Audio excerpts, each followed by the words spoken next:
আজকে মিত্র ইনস্টিটিউটে একটা অনুষ্ঠান হয়েছে, ওর মধ্যে পেপারস ডে সেলিব্রেশন হয়েছে। পেপার নিয়ে বিভিন্ন কথা হয়েছে। কি এক্সপিরিয়েন্স গেইন করলে এইখান দিয়ে?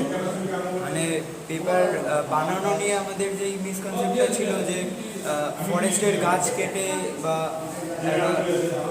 ইনকালটিভেটেড ল্যান্ডের গাছ কেটে পরিবেশের ক্ষতি করে পেপার বানানো হয়, সেই কনসেপ্টটা দূর হয়েছে। যেখানে পেপার ম্যাক্সিমামটাই প্রায় 71% ওয়েস্টেজ পেপার থেকে তৈরি হয়।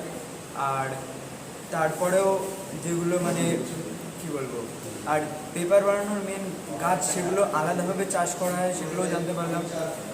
তারপরে যারা এখান থেকে এসেছিলেন পেপারস ডে থেকে, তারা কেক কেটে সেলিব্রেট করলেন এবং আমাদেরকে একটা বাঞ্চ দিলেন পেপারের অক্সফোর্ডের। কিরকম লাগলো?